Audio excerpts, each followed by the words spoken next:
Hi guys, and welcome once again to Viper's AAA Magic. And today's trick, performance, I've called the 5x5 Magic Pegboard trick. And utilising the numbers 1 through 25 and only using them once, only placing them on these pegs. Whichever way you add them up, if you add down this way, the diagonals there or that way, they add up to 65. So what I'm going to do now is give you a short space of time to actually have a go, and then after that I'll show you a short video of how it's done.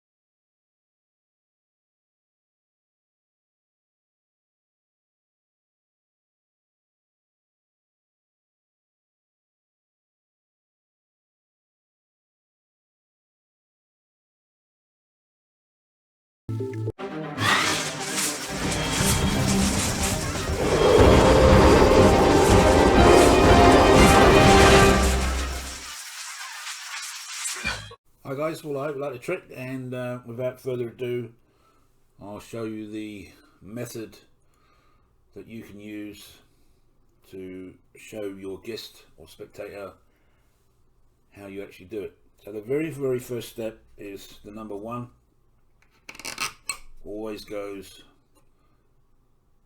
in the top square, or in this case the top peg in the middle. Okay, now rule 1 is basically we always try to move in a diagonal direction as best we can. So for example, let's say we was over here and the next available square was there, we'd move in that direction, but in this case we can't. So rule 2 is basically we go with number 2 all the way down to the bottom and go 1 to the right.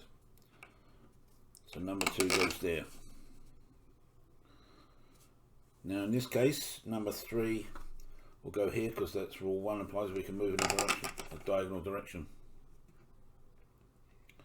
So when you're on this side, if we can't go any further diagonally, what we do is we come up 1 square and go to the in there with number 4.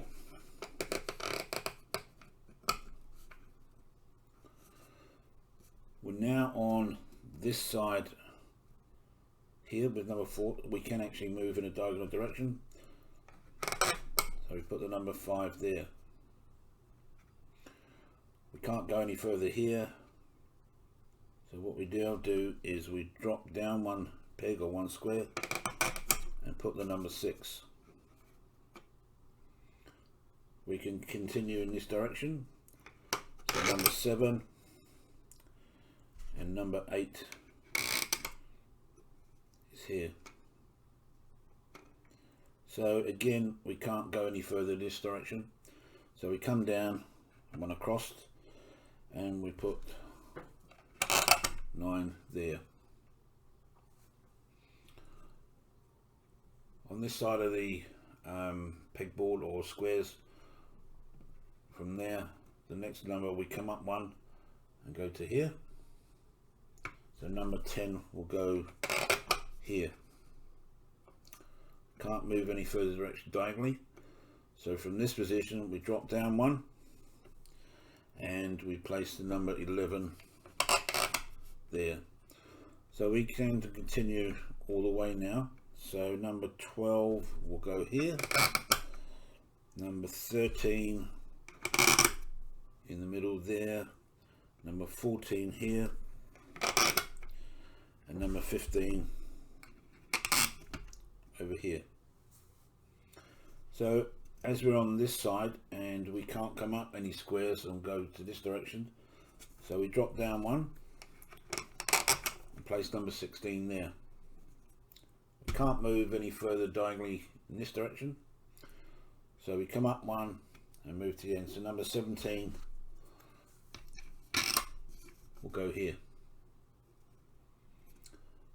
Can't move any further diagonally that way, so we come all the way down, and number 18 will be placed there. We can continue in a diagonal direction, so number 19 will go there, and number 20 will go there. Can't move any further this way, so we drop down one, and 21 will go there. We can go in a diagonal direction here, so number 22 will go here. Again, we can't go any further this way, so we come up one, move to here. So number 23 will go there. Number 24 will go here because we can move in this direction. 24, and the last peg we come down and put number 25 there. So if you was to add these numbers up in any direction you wish to, you can go that way, all the columns or rows, columns that way, diagonals, they all add up to 65.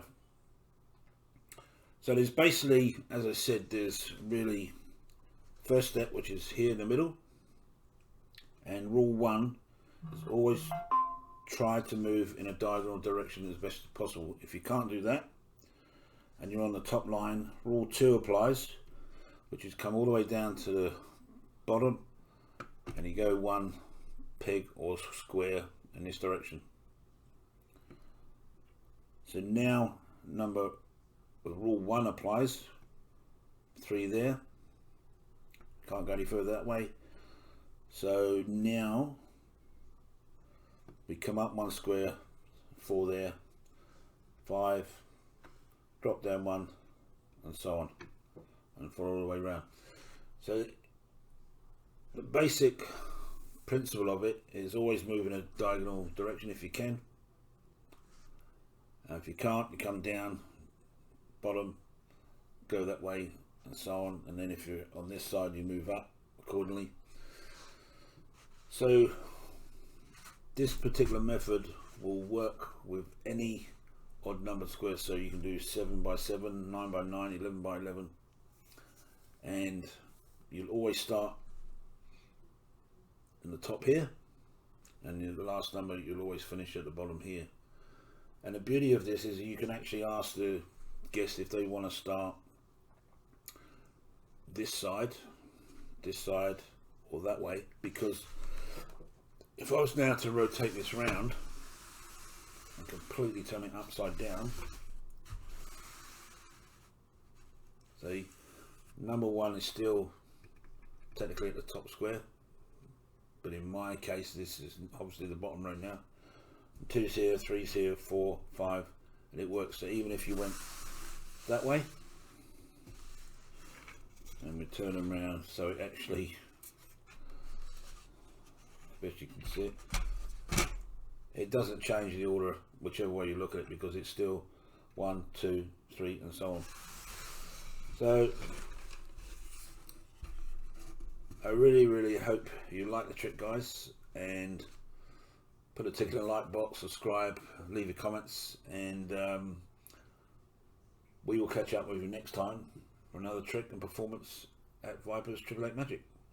Thank you very much for watching.